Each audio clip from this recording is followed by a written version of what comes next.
AAT disputes, a minefield for accountants. Blurred lines and controversial decisions mean that going to the Administrative Appeals Tribunal can be a risky proposition. By Derek Parker. This article in 1, 2, 3. 1. In 2018, about 30% of people who took a tax dispute to the tribunal were represented by their accountant or tax agent. 2.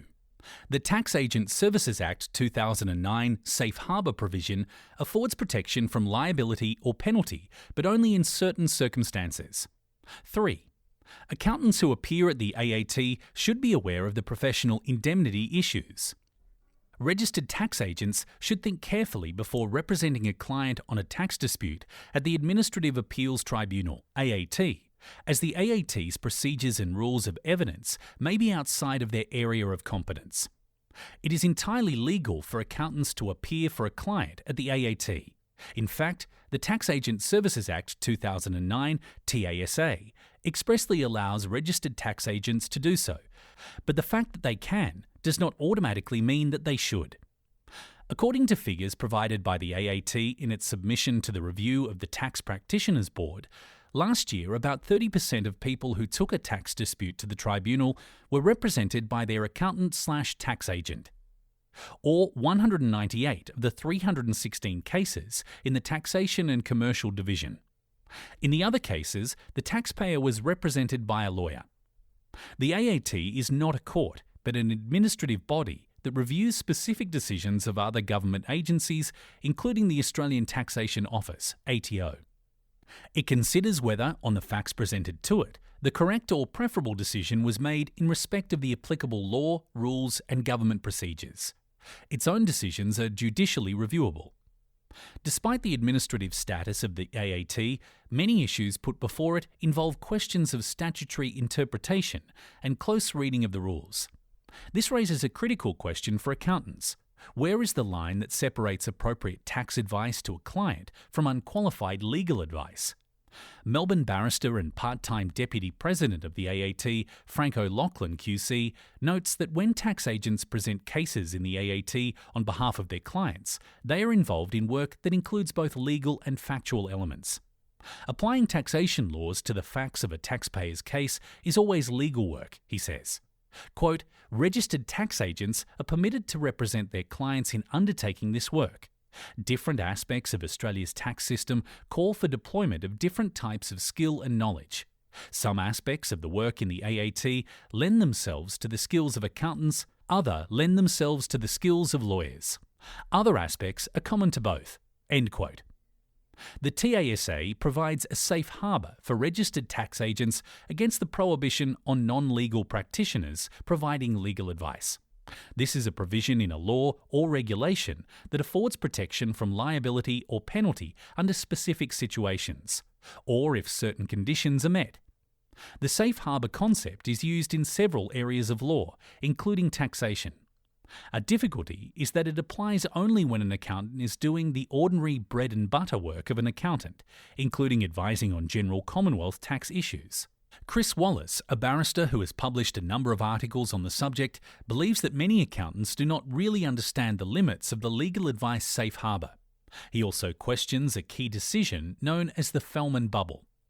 The Fellman Bubble concept is derived from the decision in Fellman v Law Institute of Victoria, 1998, 4 VR 324:1997, 142 FLR 383, where Justice Kenny said at pp.383-4, a tax agent who gives advice as to income tax matters does not give what is ordinarily understood as legal advice. Says Wallace, quote, accountants have long believed that they are entitled to give advice, including legal advice, about the operation of the tax laws more generally.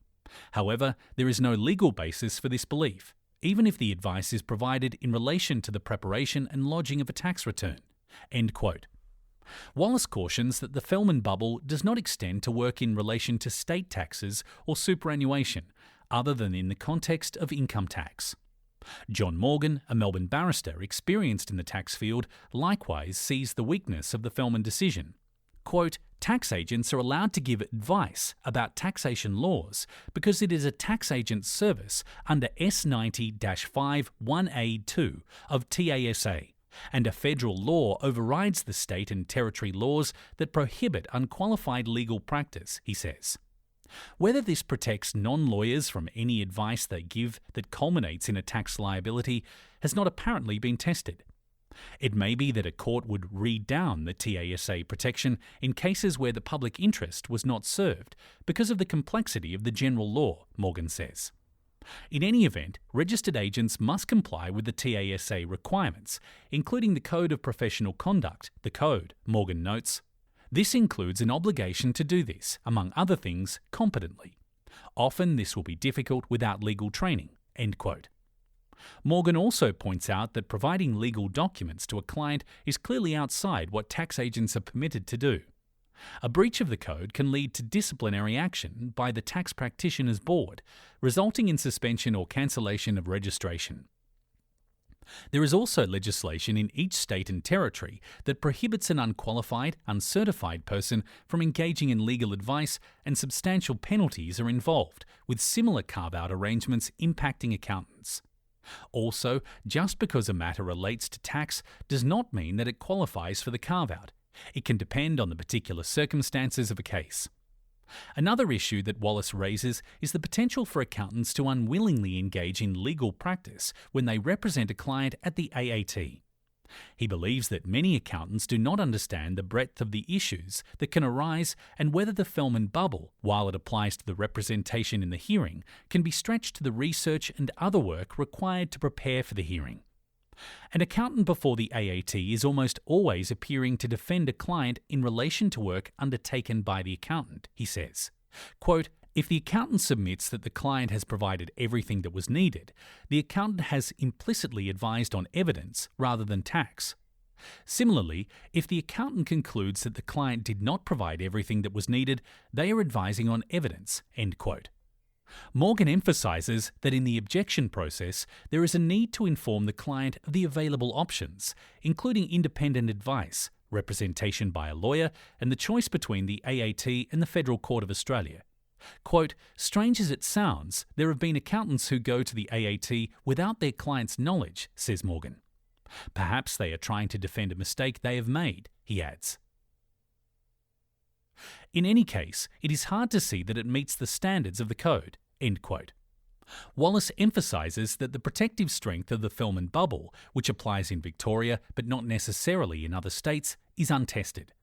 Quote, from a tax practitioner's point of view, a prohibition without a bright line test is a disaster waiting to happen, he says. The lesson is, if you go to the AAT, be very sure about the scope of the task you are undertaking and why you are doing it, end quote. Accountants who appear at the AAT should be aware of the professional indemnity PI issues. Although Drew Fenton, director of Fenton Green, CPA Australia's insurance broking partner, notes that not all PI policies provide complying cover for accountants. Quote, the PI policy coverage needs to provide cover for CPA bylaws as well as all usual professional activities an accountant would undertake. That would include going to the AAT for a review, end quote. Fenton goes on to suggest that accountants representing their clients at the AAT should keep clear records relating to verbal advice and always reiterate verbal advice in writing. Quote, do not stray from providing factual and verifiable accounting advice for taxation and bankruptcy, he says. Peripheral and personal advice should be highly avoided, end quote. Deliberately committing an offence invalidates the policy through a fraud and dishonesty exclusion. There is an exemption provision for innocent partners in a practice. Fenton says taking a case to the AAT can involve significant time and effort. Quote, this decision really needs to be made jointly through consultation between accountant and client, he says. Part of that discussion should be to identify the possible benefits as well as the chances of success. You have to be realistic in your assessment, end quote.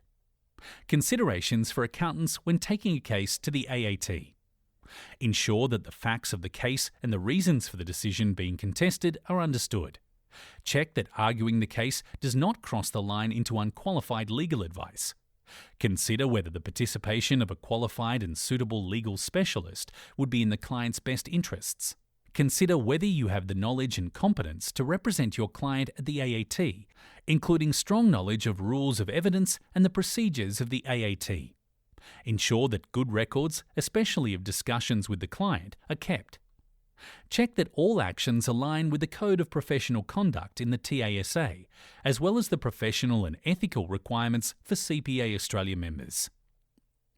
Disclaimer: the material contained in this audiocast is comment of a general nature only and has been produced for reference purpose only and is not intended, in part or full, to constitute legal or professional advice.